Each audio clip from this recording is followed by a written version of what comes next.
You know, all of these things were happening, you know. And even in Paul's day, you know, people were making fun of them, making fun of Jesus because they were restoring the temple and making it more beautiful. And they were saying, yeah, and look, your teacher said this was going to be destroyed. And look how pretty it is. It's even better than when he walked here. You know, they were mocking Jesus. You know, all of this was building up to this point. That's true right? even to today, Yeah. that countries will destroy yourself from within, you know. No, we're doing a fine job of it right now, right? So, absolutely. And I mean, there's eyewitness accounts and stories in this. I think I've even shared. I mean, there's one lady that was pregnant and had her baby, and she decided through starvation that she should eat the baby and share it with friends. Oh my gosh. You know, I mean, that's how wicked it became. So, you know, it's hard. Like I said, even the Romans couldn't believe the debauchery. And that's partly why they were so vicious. Like, they were like, these people need to go. Like, you know, these people, no, they just need to go. Right. If they were like too much for the Romans, that's really saying something. Yes, and if you read some of the accounts, there's some books if you're curious on this, and you have they're thick. Josephus' accounts alone are very thick, but there's also books on before Jerusalem fell, and I've got some of these. David Chilton and Gentry writes about these, but anyway. So when you're starting to read some of this, just it's hard for us to kind of understand, but try to put yourself there, because then you can kind of grasp it a little better.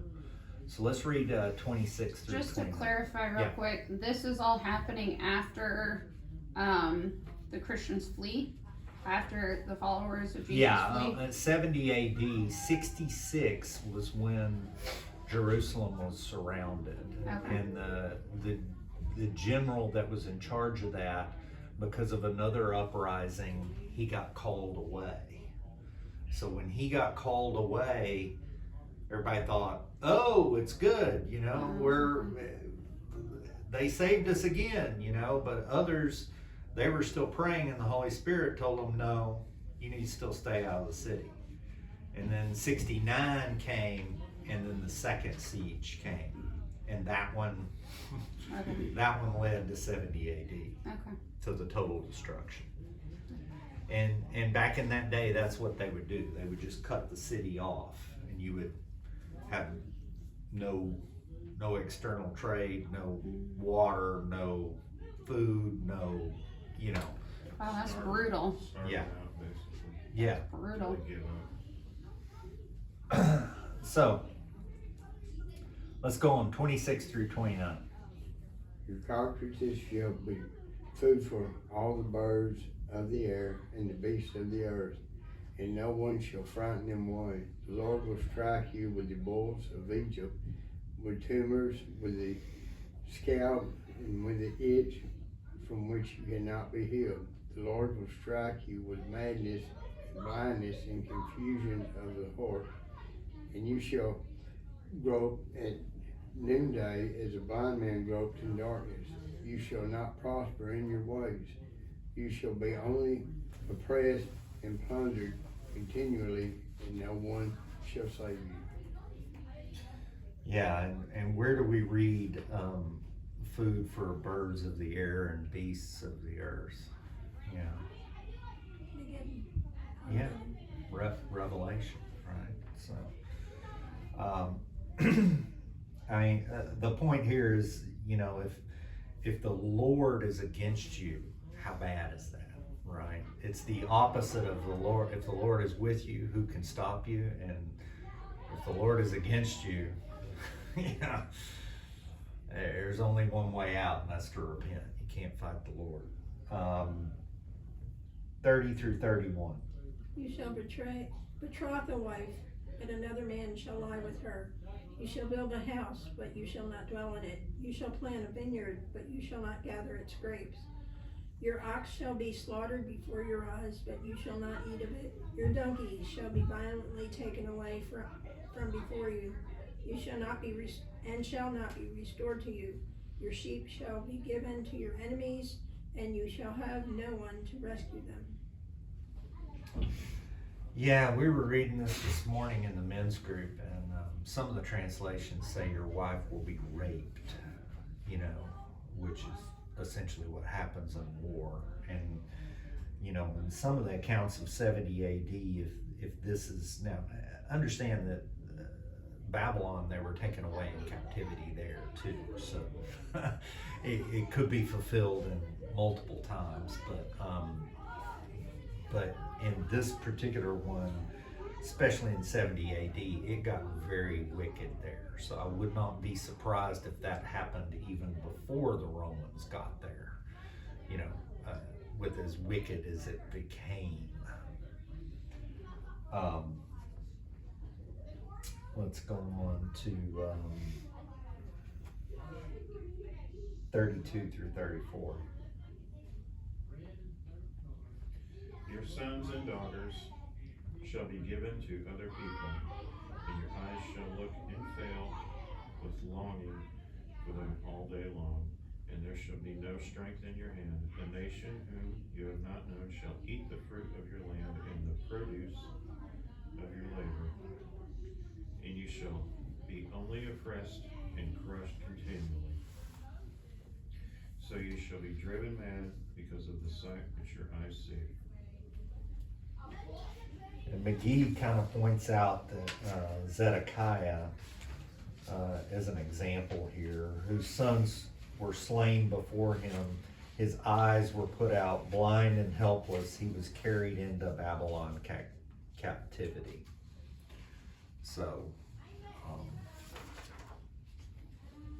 a lot of this, in my opinion, was fulfilled, but that doesn't mean that it doesn't have an application for us, right? God never changes. His character never changes. So, like we talked about last week, we can choose blessings or curses, right?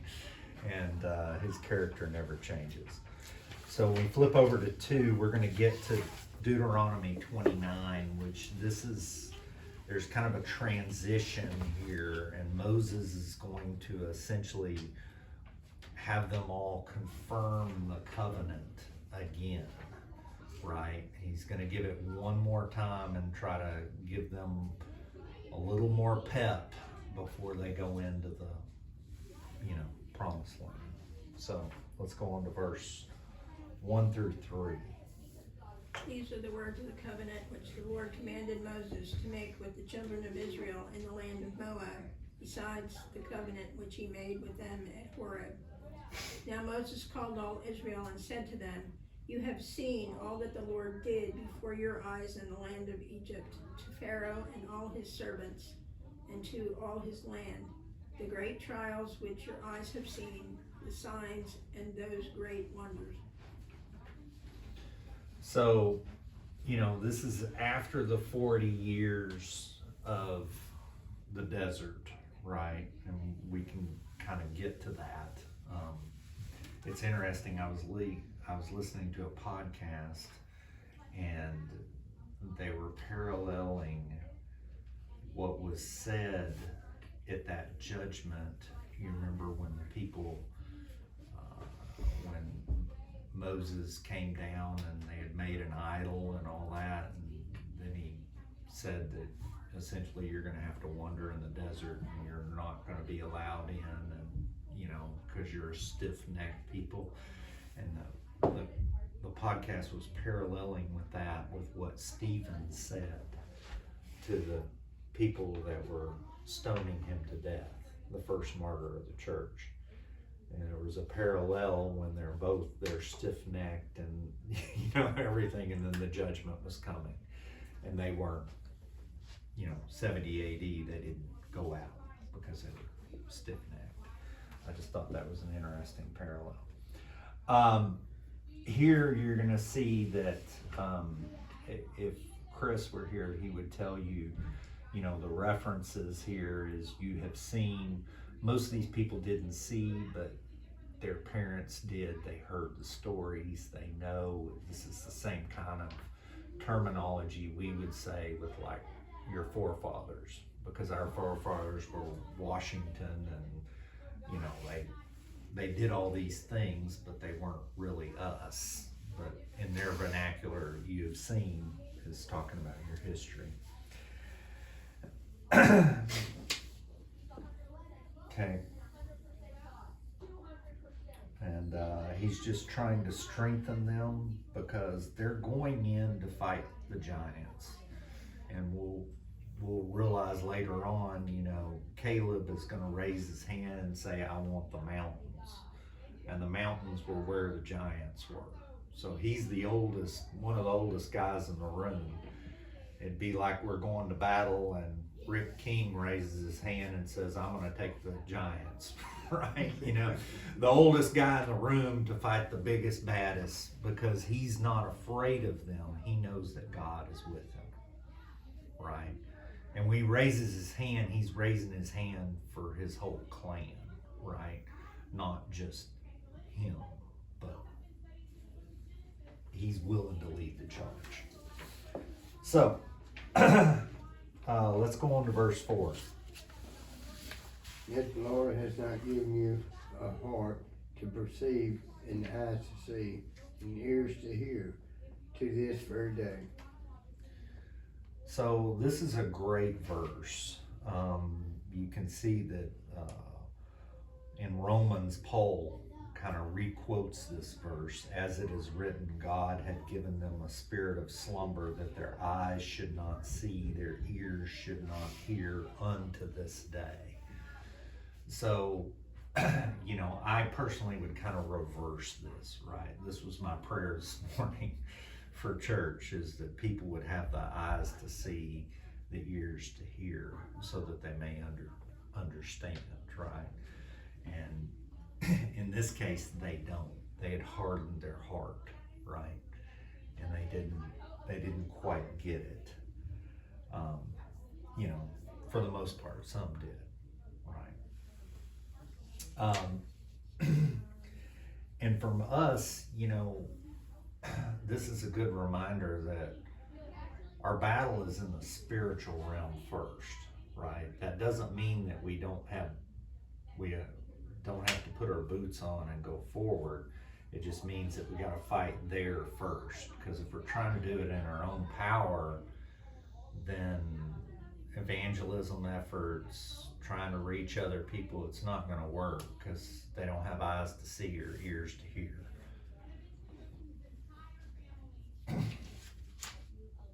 Thoughts, questions? Okay. Y'all are all looking like a cow looking at a new gate this morning. Okay, 5 through 6. And I have led you 40 years in the wilderness. Your clothes have not worn out on you, and your sandals have not worn out on your feet. You have not eaten bread, nor have you drunk wine or similar drink, that you may know that I am the Lord your God.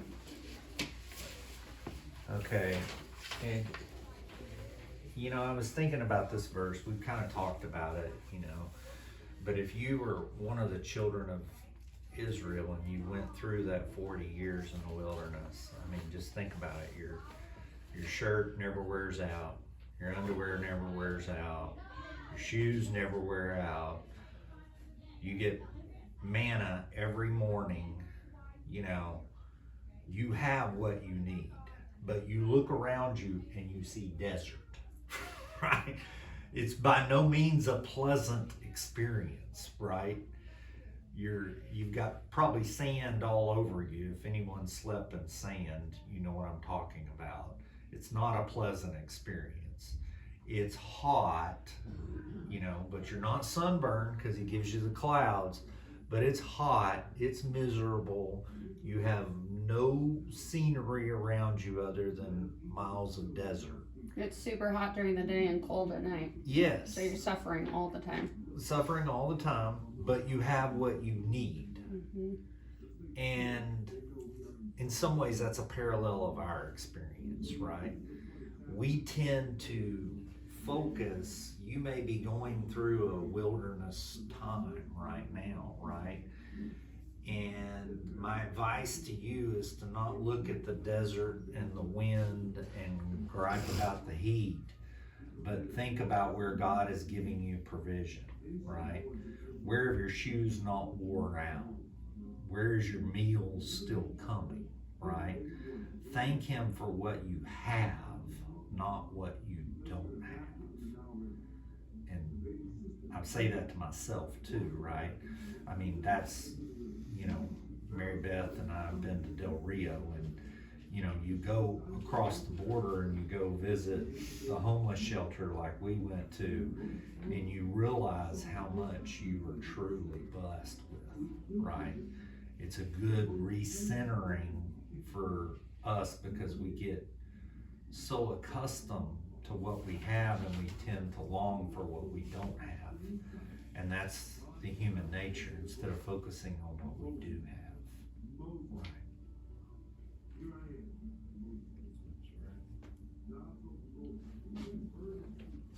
We got to trust in God even in those wilderness experiences. And I know the holidays are rough. They're rough on all of us. We all have family that aren't there. We have things that are going on that are out of our control, and we just got to be thankful, I'm thankful that we had Thanksgiving with the boys. I'm highly disappointed. I have 2 girls that I have no earthly idea where they spent Thanksgiving, and that they're not coming home, and they didn't even care to call. Okay? But I have to trust in the Lord, and I have to look expectantly, like the prodigal son story, for when they come home. Does it hurt? Yes. But I can't ruin my whole life waiting on that. I have to focus on what I do have and where the God has blessed me. Because you can let your mind go and you cannot see the blessings right in front of you. Right? I know, this past holidays, I haven't talked to my daughter in a year. Yeah. And I was remembering what the Bible said. I presented my gift at the altar, and I went back and prayed about it. And she called me. And things are, I believe, gonna get better now. But it's caused me reaching out to her and leaving what I wanted at the altar and praying about it. And my prayer was answered. And I'm so thankful for that.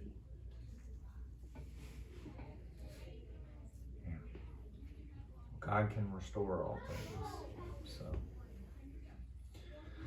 okay, 7 through 9.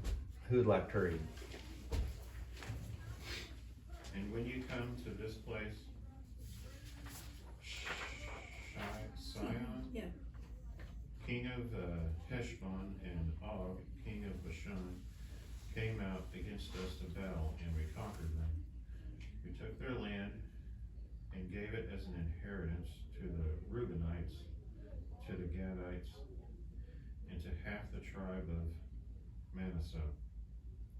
Therefore, keep the words of this covenant and do them, that you may prosper in all that you do. So, correct me if I'm wrong, Mary Beth, but, this was kind of an unprovoked attack, and they were on the opposite side of the Jordan. They haven't even crossed the Jordan. And then the irony of this particular story that he's bringing out was these 2 tribes and the half tribe of Manasseh chose their inheritance on the wrong side of the Jordan. Right? Like they chose, the promised land was on the other side of the Jordan, but they told God, no, this is good enough. right? No, I like this. This is green pasture. The Jordan's right here. I'm happy right here. Like, I don't need your promised land. This is good enough. I'm close enough to it, right? Where have we compromised? We said, God, this is close enough. I don't have to go all the way, right? And that's what happened here. And that's a whole nother lesson. But the other part of this is that last verse. Or reflect on that. You could almost write that on your mirror when you wake up in the morning. You know?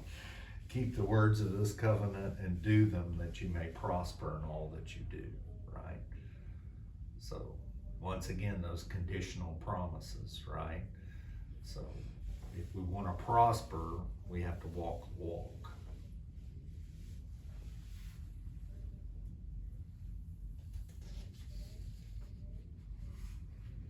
Thoughts, comments? You're quiet this morning. Where were these, like city-states? Heshbon and Bashan? I've never heard of those. I would have to read back on that. Do you remember, Mary Beth? They are city-states within the tribe of Moab. Moab was would have been a cousin of the Israelites. They were brothers in the broader sense, but they rejected the kinship of Moab and Israel and decided to, hey, we're gonna take these people out because there are a lot of them and we're a lot, but we're better than they are. Oh, well. Yeah. I think correct me if I'm wrong, I'm going off memory, I could be wrong, but isn't this where they asked that they were just gonna pass Yeah, through? they're gonna pass through, we'll buy your water, we'll buy your any food that they're, and Moab refused, meaning as a country, but the city-states, these Og and Sihon decided, hey, we're gonna take them out because we can. Yeah. Okay. Let's go on to 10 through 13. Got it.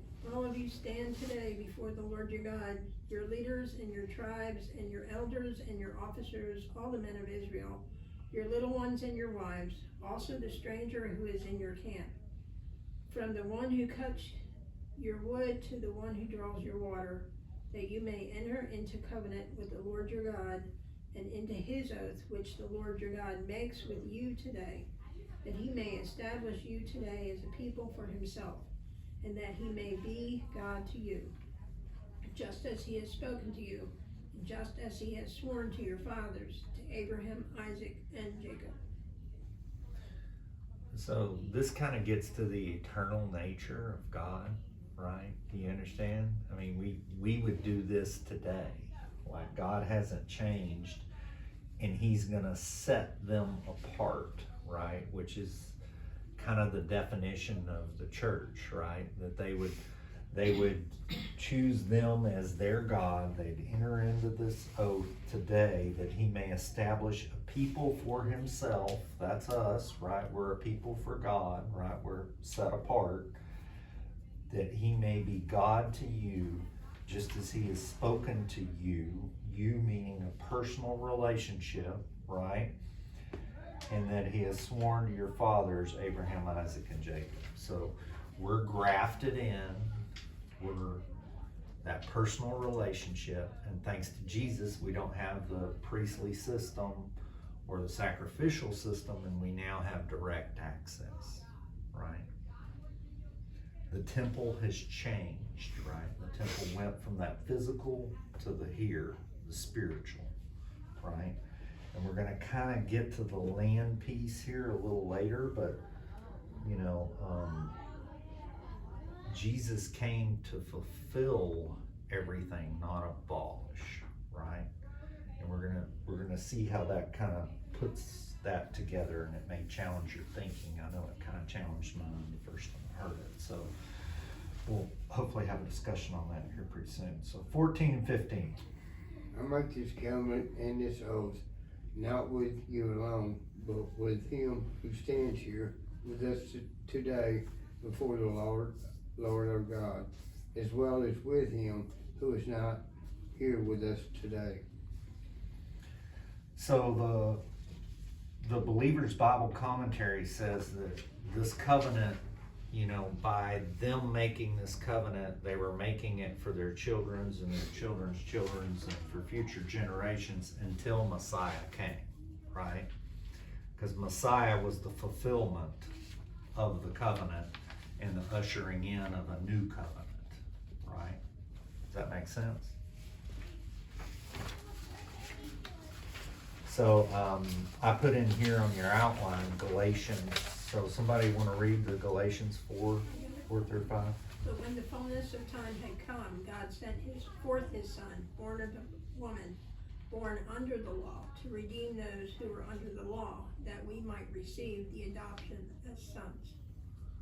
So just a proof text there that this was fulfilled through Jesus, right? 16-19. For you know that we dwelt in the land of Egypt, and that we came through the nations which you passed by, and you saw their abominations and their idols which were among them, wood and stone and silver and gold, so that there may not be among you man or woman or family or tribe whose heart turns away today from the Lord our God, to go and serve the gods of these nations, and that there may not be among you a root bearing bitterness or wormwood. And so it may not happen when he hears the words of this curse, that he blesses himself in his heart, saying, I shall have peace, even though I follow the dictates of my heart, as though the drunkard could be included with the sober. Do we see any of this today? I may have peace even though I follow the dictates of my own heart. Every day, right? You know, the idolatry kind of led to all of this, right? But thankfully, we don't have to worry about idolatry today. I mean, you know, at least that's one thing we don't have to worry about. We have more idols in our land now, and I think they even did then. They're just different. They've I was just talking reformed about that. themselves, right? Mm-hmm. To different kind of idols. Like, you know, we might, you know, rush out of the house and we turn around because we forgot our phone, but we don't do the same with the Bible, right? I had to nix that online social media thing because it was becoming a false idol. The money and the views, like it was all becoming a false idol. Yeah, and we can even have idols in church. You know, I've talked about it like the first time I taught Bible study, I did it at this church, and it was right off the lobby of the church, and the Bible study room I was teaching in was glass, and that was terrible. I would never design a church that way, because then the whole time I'm teaching, I'm thinking, what are the people that are walking in seeing all the empty chairs in my classroom? I was more worried about the empty chairs in the classroom than the content of what I was teaching. You know, and I was bringing donuts and I was trying to do everything to fill the chairs instead of focusing my time on just the Word of God. But I'd gotten caught up with the glass windows and the see-through classroom and what other people thought instead of what God thought. And it's easy to do, right? And you know, there's no peace without God, right? And we can take that to this very day, right? The land in the Middle East is strife with conflict. Why? Take a big picture view. All of them don't have Jesus. All the nations are fighting each other. They don't have Jesus. If they had Jesus, they wouldn't be fighting, right? Well, not only would that take your attention off of you giving the word from the windows in there, from the glass, it would also be taken away from the people looking at the glass out yonder, you know? Yeah, that's a good point. It goes both ways, right? Okay, 20 through 22.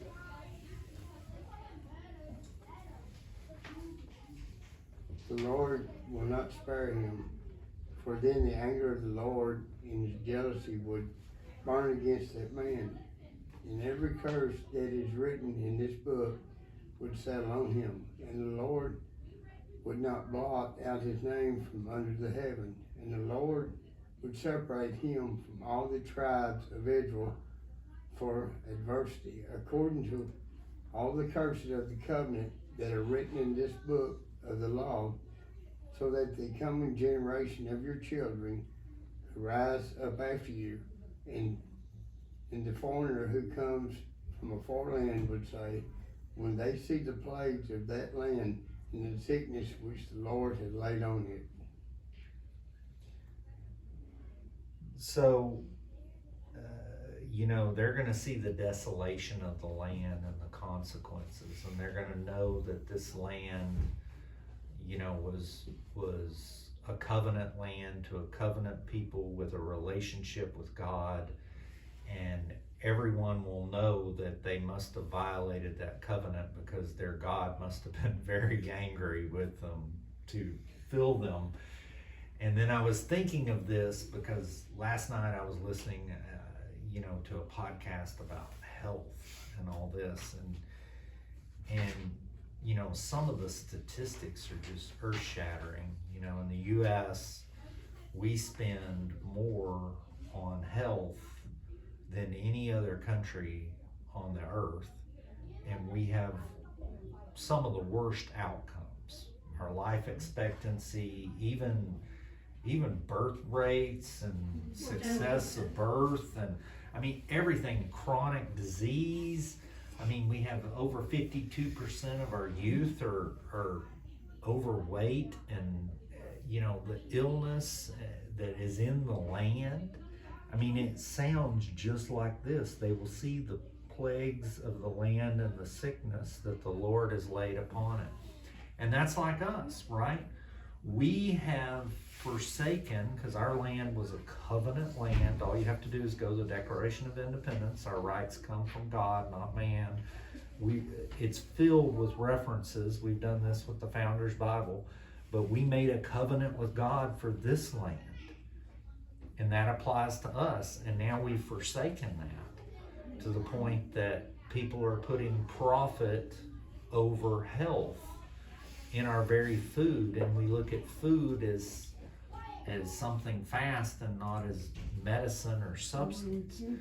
Like, for instance, on this podcast, I thought this was pretty shocking.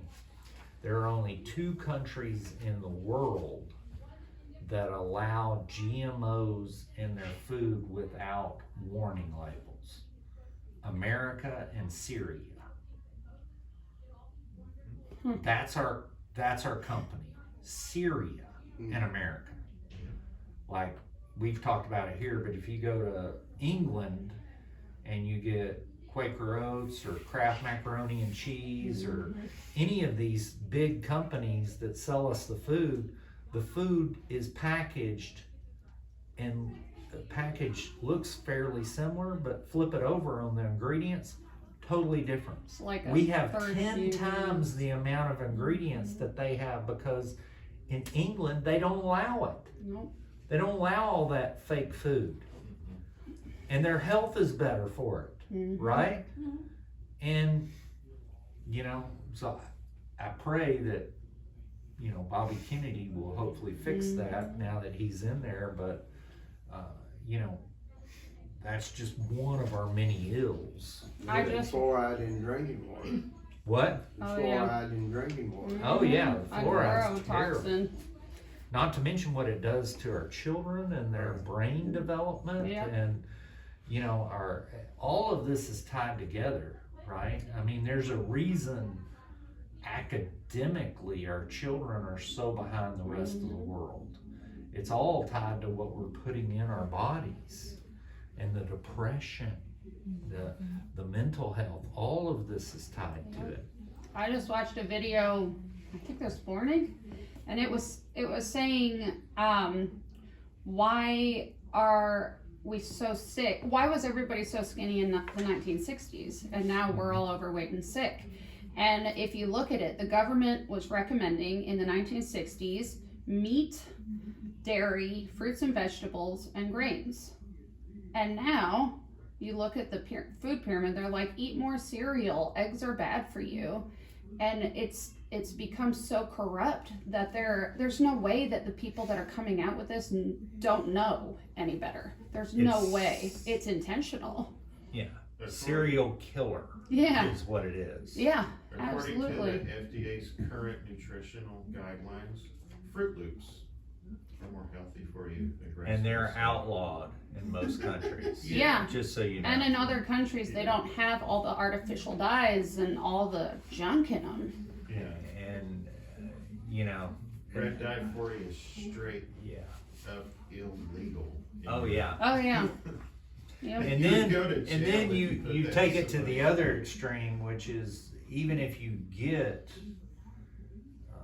organic, which is the best we can do right now, a lot of our soils and our water has been contaminated because of the over fertilization And depleted. and the pesticides and the glyphosate and all that. So even if you get the organic, it still doesn't have the same mineral content as it did in 1960 when you were eating broccoli. Yeah. You compare our broccoli today compared to 1960 broccoli, and it's not the same. They say the only way to get nutritional foods is to grow it yourself now. That's what they say, because even if you go to Costco and buy organic produce, it's lacking in so much now because the soils are destroyed. I mean, we have destroyed our land. Well, they're one of the in this podcast, and I can share it if people want to listen. But they were talking about how they have ideas. We'll see if they pass or whatever. But they have ideas to change some of the incentives and to help farmers transition to regenerate farming. Because if they do regenerate farming, then we can repair all those broken. Was that the Absolutely. latest Tucker Carlson? It may have.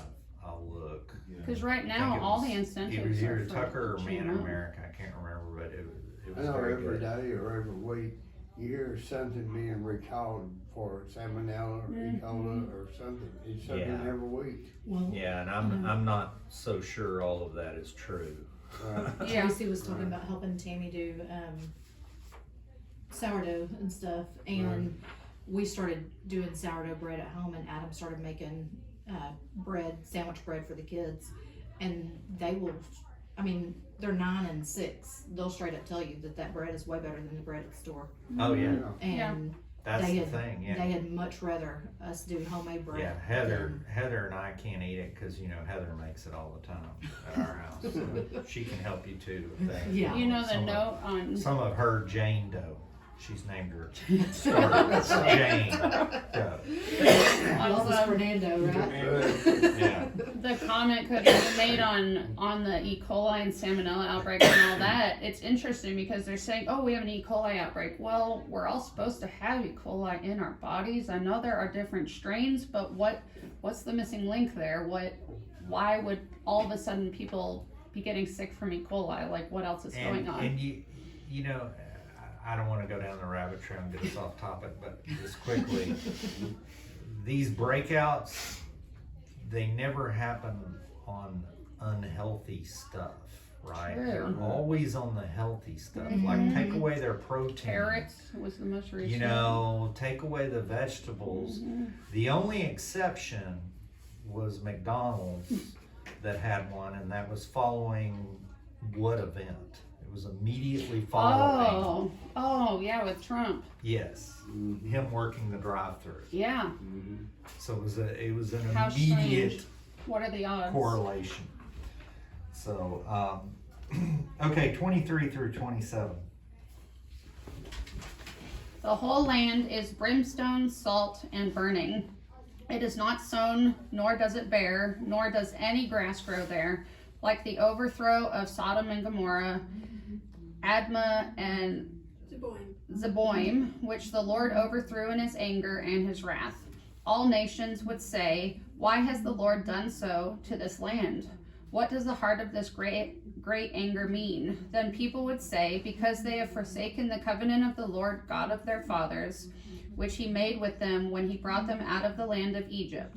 For they went and served other gods and worshipped them, gods that they did not know and that he had not given to them. Then the anger of the Lord aroused against this land to bring on it every curse that is written in this book. Can you read 28 and 29 and I'll try to wrap up for us? And the Lord uprooted them from their land in anger, in wrath, and in great indignation, and cast them into another land, as it is this day. The secret things belong to the Lord our God, but those things which are revealed belong to us and to our children forever, that we may do all the words of this law. Okay, so let me see if I can wrap this up and I'll try to get to my final point, and then y'all will probably have to chew on it. Maybe this will be your homework, the last little point here, but first off, they're going to be uprooted and cast out from the land, right? So all to see, right? Because God's going to retain his glory and the whole world will know that they were judged by their God, right? Because we all know Roman army, no matter how powerful it was, if God was in the temple, they wouldn't have been able to take it down. We all know that.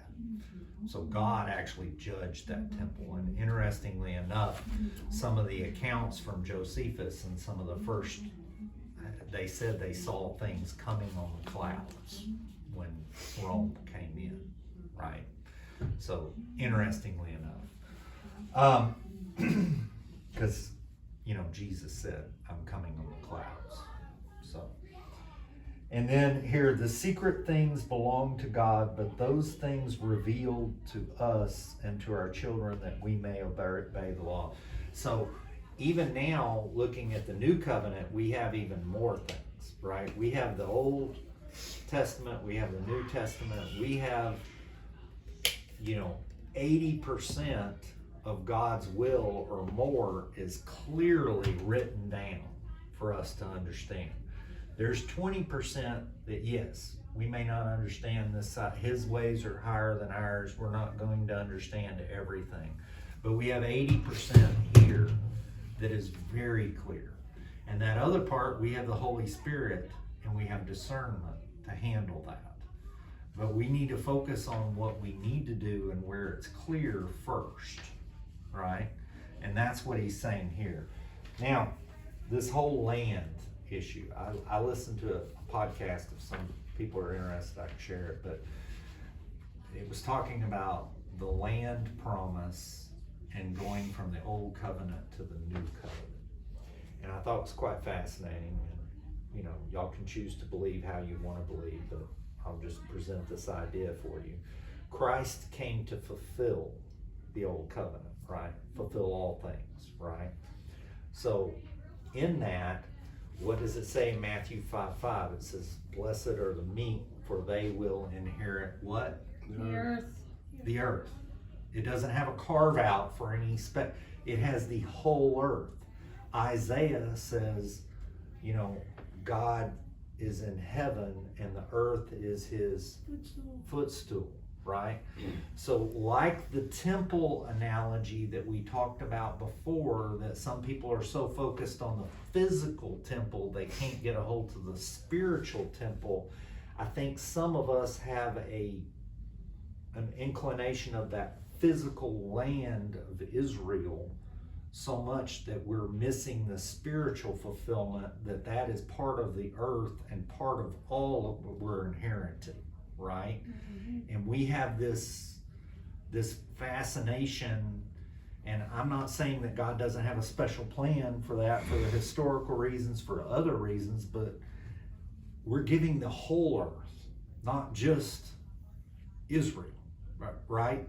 Do you understand what I mean? Mm-hmm. And the implication that people go nuts, especially with end times, that they're going to have to rebuild the temple and initiate sacrifice and all that. Well, we already have a temple. It's right here. There's no verses in the New Testament about rebuilding the temple, right? why would he destroy the temple, put the temple in us, and then God rebuild the temple? Does that make sense? So a lot of this, I wanted y'all to read. Can y'all read Joshua 21, 41 through 45? I have it in my hand up there. All the cities of the Levites within the possession of the children of Israel were 48 cities with their common lands. Every one of these cities had its common land surrounding it. Thus were all these cities. So the Lord gave to Israel all the land of which he had sworn to give to their fathers, and they took possession of it and dwelt in it. The Lord gave them rest all around, according to all that he had sworn to their fathers. And not a man of all their enemies stood against them. The Lord delivered all their enemies into their hand. Not a word failed of any good thing which the Lord had spoken to the house of Israel. All came to pass. Pretty clear there, right? I mean, God came through on his part, but the covenant was conditional, kind of like we've talking. Now the land is unconditional, right? But then the land, at least as I view, and y'all can feel free, that's why we're Bereans, we look at all this, but the land kind of changed when Jesus came, because now it's the whole earth, right?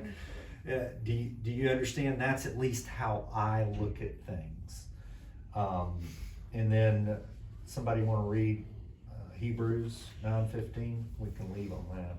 As for this cause, he is the mediator of the New Testament, that by means of death, for the redemption of the transgressions that were under the first testament, they which are called might receive the promise of eternal inheritance. See, the first inheritance was the land. Now we have the eternal inheritance, which is heaven, and the earth too, right? Do you see the difference? Mm-hmm. And I think we get so focused on Israel and all of that, and we may give to God, and he's going, why were you doing all of that? I gave you everything, And anyway, that was my paradigm thought. So y'all can chew on that and kind of see if you're holding on to the land thing like the physical temple thing. You understand? Because if you're operating in the heavens, then the earth is your footstool. Does that make sense? Right. And just one other thought. If you look at Acts, which we studied, what happened after the Stephen thing, right? The first church that God put, which was Acts, which was all Jewish, by the way, has nothing to do with anti-Semitism. That was all Jewish, the first church. And what did God do? He scattered them. Why would he scatter them? If the land was the big thing, he wouldn't have scattered them. Israel and that land was football practice. It was training, right? It was for them to understand how to stand strong, how to go together. Now that they're equipped, now they're sent out, which is the church's mission, which is the world, the earth, right? Does it all come together now for you a little better? Maybe it took me a while, but okay.